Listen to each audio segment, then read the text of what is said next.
यदि आप उस चीज़ का सेवन कर रहे हो जो आपके शरीर के लिए नुकसानदेही है या आपका शरीर उसे पचा नहीं सकता, यदि आप उसका सेवन कर रहे हो तो आप एक बेवकूफ़ इंसान हो। आप में अभी स्मार्टता नहीं है, आप स्मार्ट नहीं हो। स्मार्ट आदमी वो होता है जो वही सेवन करता है, उसी का सेवन करता है जिसे वो पचा सके या उसके शरीर के लिए फ़ायदेमंद हो सके। तो हमारी जो भारतीय संस्कृति है, हमारी जो भारतीय संस्कृति के नियम है वो ज़बरदस्त है, वो हमें पूरी तरह स्मार्ट बनाता है, जिसे हम कहते हैं स्मार्टता। तो हमने बात की थी रामनवमी की। रामनवमी के बाद हनुमान जयंती आती है। चैत्र शुक्ल पक्ष की पूर्णिमा तिथि को, चैत्र शुदी पूर्णिमा को हनुमान जयंती होती है। इस दिन हनुमान जी के चोला होता है सिंदूर से, यज्ञोपवीत जनेऊ संस्कार होता है और हनुमान जी की आरती और भोग आदि लगाए जाते हैं। सभी को इस दिन हनुमान जी के मंदिर जाकर उन्हें साष्टांग प्रणाम करना चाहिए।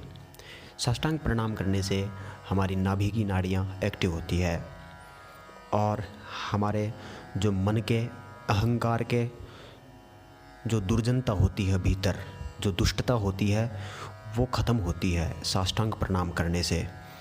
इसका ज़बरदस्त विज्ञान है और यदि हम मंदिर की ऊर्जा के साथ साष्टांग प्रणाम करेंगे तो यह ज़बरदस्त काम करेगा। तो हनुमान जयंती के दिन आपको चाहिए कि आप हनुमान जी का भव्य श्रृंगार करें, उनकी पूजा करें और परिवार सहित आरती का आनंद लें। आरती का आनंद लेने का मतलब यह है कि आप तालियां बजाकर, झूम कर, ताकि आपकी बॉडी के प्रत्येक सेंस जागृत हो सकें। जब आप नाचते हो तो आपके शरीर का एक एक अंग एक्टिव होता है, जागता है। शरीर के जागने के साथ साथ यदि आपका मन भी जागने लग गया हो और मन के साथ फिर शरीर के जागने से मन जागृत होता है, मन के जागने से बुद्धि जागृत होती है और बुद्धि के जागृत होने से हमारी जो शुद्ध चेतना है वो जागृत होने लगती है, जो कई वर्षों से, कई जन्मों से सोई हुई पड़ी हुई है, अशुद्ध अवस्था में अचेतन रूप से पड़ी हुई है, वो धीरे धीरे जागने लगती है। फिर हमारा अंतःकरण जागता है, पांचों कोश, और फिर भीतर के जो चक्र है वो जागृत होते हैं। तो इसका प्रोसेस ज़बरदस्त है, इसलिए हमें साष्टांग प्रणाम करना चाहिए, झुककर प्रणाम करना चाहिए ताकि हमारा अहंकार नष्ट हो सके।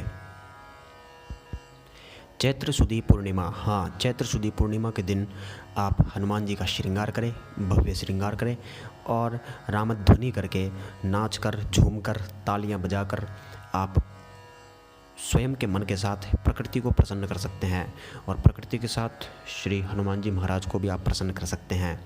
तो आप हनुमान जी के भक्त नहीं हैं, कोई बात नहीं है, इस दिन आप वैसे भी झूम सकते हैं, खुद के लिए, स्वयं के लिए झूम सकते हैं और ताली बजा सकते हैं। केवल आज आपको ताली बजाना है और बस झूमना है, यूं ही बिना मतलब ही झूमना है, बस स्वयं के लिए, अपने मन की प्रकृति को शानदार करने के लिए आपको झूमना है। और इस दिन जो भारतीय संस्कृति से विशेष जुड़े हुए हैं, इस दिन सभी माताओं को अपने बेटे और बेटियों को अपने हाथ से भोजन खिलाना चाहिए। जब इस दिन आप अपने हाथ से भोजन खिलाते हो तो उनकी उम्र बढ़ती है। उम्र बढ़ने का मतलब ये नहीं है कि वो 100 वर्ष के जिएंगे तो वो 101 वर्ष के हो जाएंगे, नहीं। उम्र बढ़ने का मतलब ये है कि उनके स्वास्थ्य में वो शीघ्र वृद्ध नहीं होंगे, वो शीघ्र बूढ़े नहीं होंगे, वो स्वस्थ रहेंगे। उम्र बढ़ने का मतलब ये है कि वो स्वस्थ रहेंगे, अंततः स्वस्थ रहेंगे। क्योंकि जब माँ अपने बेटे को अपने हाथ से खिलाती है तो प्रेम की जो एक धारा होती है, विशेष रूप से वर्तमान समय में व्यक्ति के मस्तिष्क में जो प्रेम का रस बनता है, हृदयता बनती है, हृदय में जो रस बनता है प्रेम का, वो रस बनना बंद हो गया है। छल कपट, ईर्ष्या, द्वेष, स्वार्थता आदि भर गई है। इसलिए वो प्रेम का रस जो बनता है, वात्सल्यता का, ममता का, जो ममत्व का रस करुण रस जो बरसता है वो बरसना बंद हो गया है, इसलिए सभी बीमार रहने लगे हैं। तो यदि ऐसा होगा तो मन में, हृदय में जो प्रेम का, प्यार का और ममत्व का, ममता का जो रस होता है वो बहने लगता है, तो हमारा स्वास्थ्य ज़बरदस्त शानदार होता है। तो विशेष रूप से इसे ही उम्र बढ़ना कहते हैं। और 100% कोई संशय नहीं है, अगर माँ इस दिन चैत्र शुदी पूर्णिमा के दिन, हनुमान जयंती के दिन अपने बेटों को यदि अपने हाथ से बड़े प्रेम से भोजन कराती है तो 100% उनके कष्ट दूर होते हैं।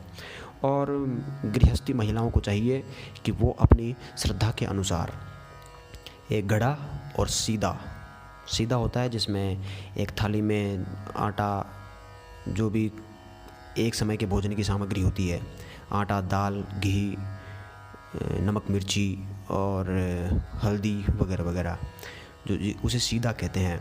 और एक घड़ा, पानी से भरकर घड़ा आप दान कर सकते हैं। उससे आपके दाम्पत्य जीवन में खुशहाली बरकरार रहेगी।